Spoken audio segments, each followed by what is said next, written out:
Bonjour et bienvenue dans cette vidéo. En fait, on commence tous comme ça, parce que parfois je regarde des youtubeurs sur YouTube et ils sont là en mode « Bonjour et bienvenue, ça me fait super plaisir d'être là !» Alors, ça me fait plaisir évidemment de faire ces vidéos, surtout que j'ai regardé qu'on les publie un petit peu dans le désordre, hein, parce qu'il y a quelques temps, on a fait la vidéo du setup pour débuter en vidéo, et là, je vous fais tout de suite une vidéo sur le matériel que je vous conseille, en tout cas que je préconise pour partir seul en tournage.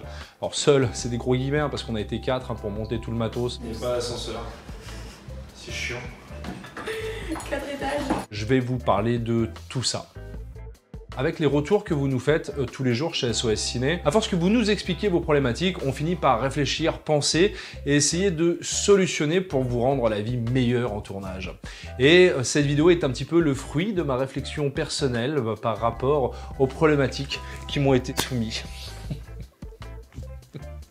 Plus sérieusement, vous êtes de plus en plus nombreux à tourner seul, à deux, en tout cas en équipe réduite, et à faire des travaux pour des entreprises, de l'interview, des mini-reportages, des packshots de produits, et peut-être que ça vous arrive, comme aujourd'hui, de louer des appartements à destination de votre tournage. Cet appartement, on l'a trouvé sur Office Rider. Office Rider, c'est un site internet qui vous permet de louer à la journée des appartements pour des productions, des séminaires, un bureau. C'est beaucoup plus adapté à vos besoins que les Airbnb, mais il y a beaucoup moins d'offres. C'est un petit peu plus cher, mais c'est sympathique. Ce n'est pas sponsorisé et je n'ai absolument aucun lien aujourd'hui avec Office Rider. Voilà. Donc, si vous pouvez les taguer dans les commentaires de cette vidéo, qu'ils sachent qu'on leur fait de la pub gratos, ça m'arrange.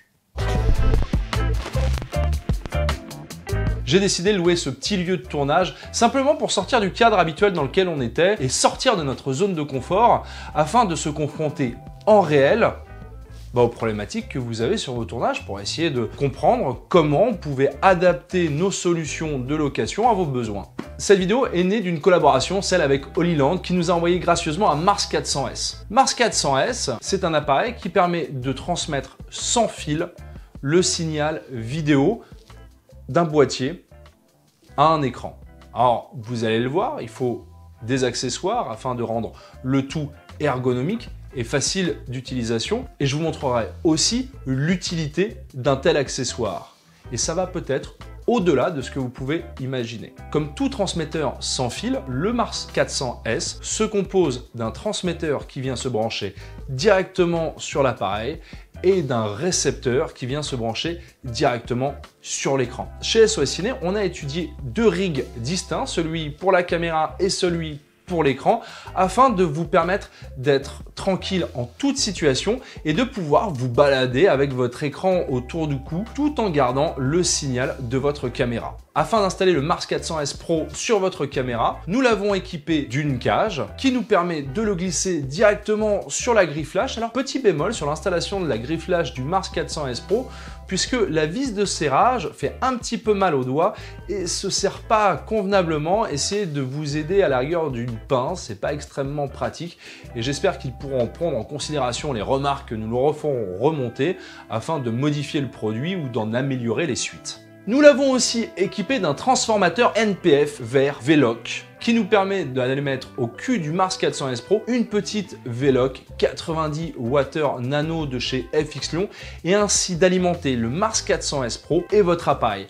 Alors cette config est très utile puisque ça vous évite de penser à recharger les batteries, à prendre plein de batteries et lorsque vous êtes seul ou en équipe réduite, eh bien c'est un poids en moins. Vous retrouverez ce même setup d'alimentation sur notre rig moniteur. Alors lorsque vous louez un rig moniteur chez SOS Ciné, les batteries, le moniteur et le Mars 400S Pro ne sont pas compris puisqu'il existe des moniteurs de différentes tailles qui sont tous adaptables sur notre rig et vous retrouverez cependant la plaque NPF vers V-Lock. Il vous suffira simplement d'aller ajouter votre V-Lock, votre Mars 400S Pro et votre moniteur. Tous les câbles sont inclus. Ça vous permet ainsi d'avoir un setup léger que vous pouvez poser un petit peu partout en le faisant reposer sur ses poignets ou directement le mettre autour du cou avec sa bandoulière. Et maintenant, notre petit jeu concours. Alors non, on va pas gagner un Mars 400S Pro. Ce que je vous propose, c'est de trouver ce qui a changé dans ce cadre par rapport au cadre d'avant. Si vous laissez le bon commentaire en me disant exactement ce qui a changé dans ce plan, eh bien, je vous donne un bon d'achat de 100 € à utiliser chez SOS Ciné à Paris ou à Lyon. Et cette offre est valable pour les 10 premiers. Et ouais, du coup, ça fait 1000 balles. Voilà, j'offre 1000 balles. Et maintenant, on va rentrer un petit peu dans le dur. Je vais vous parler du matériel que je préconise pour tourner seul. Alors, au niveau des boîtiers, vous pouvez bien sûr utiliser tous les boîtiers qui sont en capacité d'avoir un autofocus fiable. Je pense notamment au Nikon Z6, à l'Alpha 7 III, à la FX3, Alpha 7S III ou la FX6, ainsi que le Canon R5. Alors, petit big up à l'Alpha 7 III, Alpha 7S III et FX3, FX6, qui sont des caméras qui se rechargent directement via le port USB-C et où le rig avec la FX Lyon prend tout son sens. La FX3, l'Alpha 7S III et la FX6 sont aussi des caméras qui n'ont pas de limite d'enregistrement et ça peut être bien pratique en cas de captation ou d'interview pour ne pas avoir à repenser à toutes les 30 minutes, appuyer sur le bouton REC. Le petit tips de tonton Albert. Au niveau de l'optique, prenez la focale qui vous convient. Vous pouvez aussi prendre des zooms qui vous permettent de passer d'une focale à l'autre sans avoir à changer l'optique. Mais surtout, pensez bien à prendre des objectifs qui ont un servomoteur qui vous permet de faire la connexion entre l'optique et le boîtier pour bénéficier de l'autofocus. Et à ce petit jeu, les G-Master de Sony sont très fiables avec leur propre boîtier. Bah ouais, parce que du coup, c'est la même marque, du coup, ça communique bien. On a aussi la gamme Sigma Art en location qui fait des objectifs fixes de très bonne facture avec un autofocus fiable et rapide qui communique aisément avec son boîtier sur les montures de chez Sony. Au niveau de la light, j'en ai parlé un nombre de fois sur cette chaîne. Je vais mettre en avant les projecteurs de chez DMG. Là, autour de moi, j'ai actuellement des Minimix. Pourquoi j'aime tellement DMG? Tout simplement parce que le DMG me permet de le contrôler à distance. Je peux faire des groupes de lumière directement sur mon téléphone et ainsi contrôler facilement et rapidement toutes les lights qui sont sur mon tournage. Et vous allez voir, ça prend tout son sens avec l'utilisation du Mars 400S Pro. L'idée du Mars 400S Pro, c'est de pouvoir avoir un moniteur indépendant de la caméra où je peux regarder en permanence le cadre. Et le Mars 400S Pro va encore plus loin puisqu'il peut se connecter à des iPads et balancer le flux vidéo en streaming pour permettre à vos clients ou à des téléspectateurs de regarder en live ce que vous êtes en train de capter. Alors, c'est très intéressant puisque ça vous permet de faire valider vos cadres par vos clients si jamais ils ne sont pas présents le jour du tournage ou d'organiser un stream simplement en reliant votre Mars 400S Pro à votre iPad et de streamer le flux sur YouTube, Facebook, j'en passe et des meilleurs. On va vous montrer ça, on va vous en faire la démo. Ok, là j'ai sorti mon setup caméra, donc j'ai mon Alpha 7S III, un zoom 1635, mon Mars 400S Pro et de l'autre côté mon rig moniteur avec mon Lilliput Q7, mon Mars 400S Pro et le rig moniteur proposé à la location par SOS Ciné. D'ailleurs, on peut voir Camille là qui est en train de me filmer. Et donc là, l'idée, c'est que tout seul, je vais me programmer un petit setup d'interview en pré-light, sans que personne soit là avant que mon interlocuteur vienne, pour que lorsque mes clients arrivent sur le set, je sois complètement prêt. Et je vais pouvoir faire ça très simplement et facilement à l'aide de mes DMG et de mon Mars 400S Pro.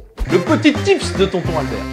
Le petit conseil de tonton Albert, pareil, lorsque vous faites des interviews, lorsque vous arrivez, lorsque vous découvrez un lieu de tournage, ou même si vous êtes en repérage, avant de sortir le matériel, de sortir le bousin, de mettre les optiques et tout, moi, j'utilise une application qui s'appelle Cadrage. Ça me permet de renseigner le modèle de ma caméra dans l'application et de renseigner plusieurs optiques. Et ainsi, simplement avec mon smartphone, je peux faire mon pré-repérage, prendre directement des snaps et ensuite aller regarder dans mes photos l'angle que je préfère, faire des petits marquages au sol pour me repérer et ainsi être tranquille au moment où je vais déballer tout le bazar.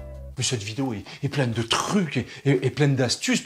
Mais moi, je serais un filmmaker, mais je m'abonnerais directement, quoi. Je mettrais un pouce, je m'abonnerais. Et puis vraiment, si je voulais soutenir la chaîne, je cliquerais sur le bouton partager sur mes réseaux sociaux en disant tiens, regardez, ce mec dit des trucs intéressants. Voilà. Après, faites comme vous voulez.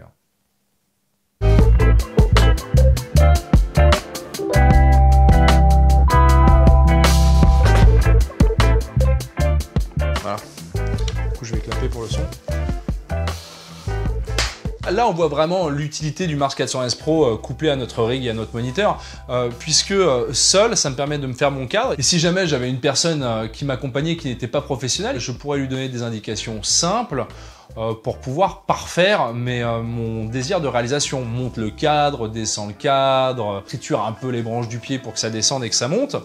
Et autre chose assez cool, eh bien, c'est que en tant que réalisateur ou en tant que cadreur, ça me permet de me projeter beaucoup plus facilement dans le plan. Là, je suis en pré-light, je suis en train de préparer mon installation, je peux me placer devant le cadre et ainsi un petit peu apprécier l'esthétisme de l'être qui sera filmé en rapport avec le bokeh d'arrière-plan. Et le fait d'utiliser une longueur focale importante, comme le 87 mm, me donne un angle de champ suffisamment restreint et ainsi écrase les perspectives qui sont derrière moi, me donnant l'avantage d'avoir un bokeh crémeux, comme c'est le cas sur ce Sigma Art 85 mm f1.4. Là maintenant, je vais installer ma lumière afin de créer un petit peu plus de dynamique dans mon image, de parfaire les contrastes et d'obtenir le résultat souhaité. Et je vais le faire avec l'utilisation des mini-mix, mais si jamais vous êtes seul, que vous êtes en métro, que vous n'avez pas un camion, enfin des moyens de locomotion suffisants, vous pouvez tout à fait louer les Dash de DMG qui se contrôlent de la même façon et qui sont largement suffisants pour une interview. Alors pourquoi on n'en a pas mis aujourd'hui sur notre setup? Tout simplement parce que victimes de leur succès, nous étions en rupture de stock.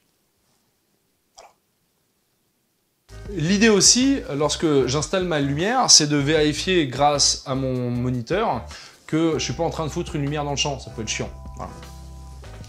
Donc je peux vraiment aller bord cadre avec mes lights pour essayer d'aller les mettre exactement comme je veux.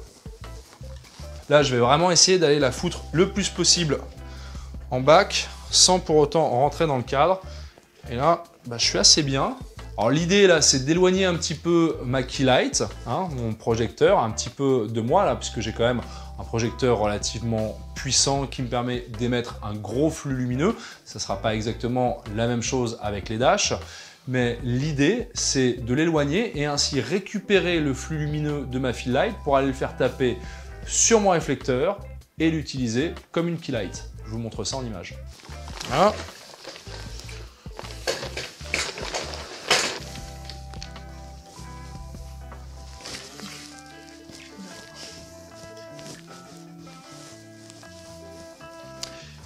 Donc vous remarquerez que pendant toute cette installation, je ne suis pas passé une seule fois derrière ma caméra, que je peux la laisser là tranquillement en train de tourner et alimenter sur batterie. Je suis assez peinard.